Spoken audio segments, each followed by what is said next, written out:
પારડી સબ જેલમાંથી આરોપી બાકોર ઉપાડી ભાગી જતા 23 વર્ષ બાદ હરિયાણાથી ઝડપાયો। કહેવાય છે કે કાનૂનના હાથ બહુ લાંબા હોય છે। આરોપી ગમે તેટલી ચાલાકી કરે પરંતુ તે આખરે પોલીસના હાથે ઝડપાઈ જાય છે। આવો જ એક કિસ્સો વલસાડ જિલ્લામાં બન્યો છે, જ્યાં જેલ તોડીને ફરાર આરોપી 23 વર્ષ બાદ પોલીસના હાથે ઝડપાયો છે। ત્યારે જેલ તોડવા જેવી આ ગંભીર ગુનાનો આરોપી કેવી રીતે ઝડપાયો અને શું હતો આખો કેસ, જોઈએ આ અહેવાલમાં। વાપી ટાઉન વિસ્તારમાં વર્ષ 2001માં દુષ્કર્મની એક ફરિયાદ દાખલ થઈ હતી। ઓમપ્રકાશ શેખાવત નામના એક નરાધમે દુષ્કર્મ આચર્યું હોવાનું બહાર આવતા પોલીસે તાત્કાલિક કાર્યવાહી કરી વર્ષ 2001માં જ આરોપી ઓમપ્રકાશ શેખાવતને ઝડપી લીધો હતો। ત્યારબાદ તેને પારડી સબ જેલમાં રાખવામાં આવ્યો હતો। જોકે જેલમાં પુરાયાના 3 જ મહિનાના અંદર તે જેલની દિવાલ તોડી ફરાર થઈ ગયો હતો। આમ દુષ્કર્મ અને જેલ તોડવા જેવા ગંભીર ગુનાઓના તેના પર કેસ નોંધાયા હતા। 2001થી જ તેને ઝડપવા પોલીસે અનેક પ્રયાસો કર્યા હતા, પરંતુ પોલીસના હાથે લાગ્યો ન હતો। કોર્ટે પણ તેને વોન્ટેડ જાહેર કરી અનેક વખત સમન્સ પણ મોકલ્યા હતા। વલસાડ જિલ્લા પોલીસે અનેક વખત આરોપીને ઝડપવા તેના વતનમાં પણ ચક્કર માર્યા હતા। જોકે પોલીસના હાથે લાગ્યો ન હતો, પરંતુ 23 વર્ષ બાદ પણ આખરે આરોપી પોલીસના હાથે દબોચાઈ ગયો છે।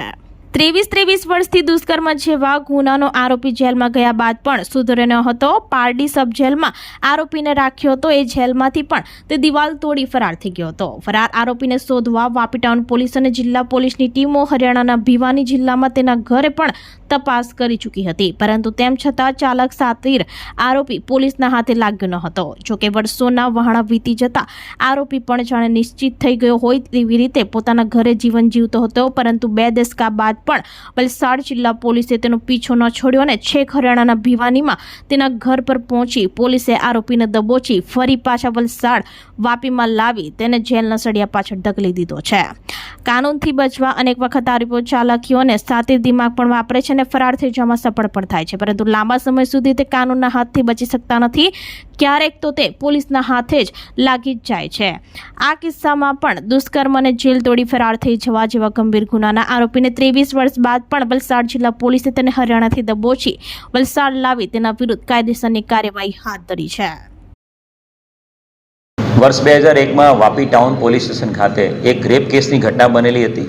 આ રેપની ઘટનામાં આરોપી ઓમપ્રકાશ શેખાવત, આ આરોપીને ઓગસ્ટ 2001માં વાપી ટાઉનના બળાત્કારના ગુનામાં અટક કરવામાં આવ્યો હતો અને અટક કરી એ પારડી સબ જેલમાં એને રાખવામાં આવ્યો હતો। સબ જેલમાંથી 3 મહિનાની અંદર જ નવેમ્બરની આસપાસ, ઓક્ટોબર-નવેમ્બર 2001ની આસપાસ પારડી સબ જેલની દિવાલમાં બાકોર ઉપાડીને આરોપી નાસી છૂટ્યો હતો। છેલ્લા 23 વર્ષથી આરોપી નાસી છૂટ્યો હતો અને એ જે પારડી સબ જેલમાંથી ભાગ્યો એ અનુસંધાને એક અલગથી ગુનો, જેલમાંથી ભાગી જવાનો ગુનો પણ પારડી પોલીસમાં દાખલ કરવામાં આવ્યો હતો। છેલ્લા 23 વર્ષથી આરોપી બળાત્કારનો આરોપી નાસ્તો ફરતો હતો, જેની વિરુદ્ધમાં CRPC 70 મુજબની અને CRPC 82 મુજબની પણ કોર્ટ દ્વારા કાર્યવાહી કરવામાં આવી હતી।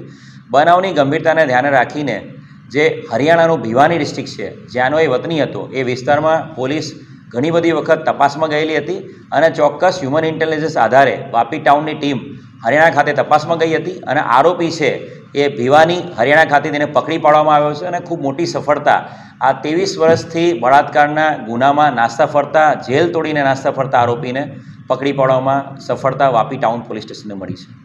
આપણી સંકલ્પ ન્યૂઝ ચેનલને સબસ્ક્રાઇબ અને લાઇક કરો, બેલ આઇકન દબાવો, જેથી આવનાર ન્યૂઝ અપડેટ્સની નોટિફિકેશન આપના મોબાઈલ પર સૌથી પહેલા પહોંચે। Like, subscribe and share the video.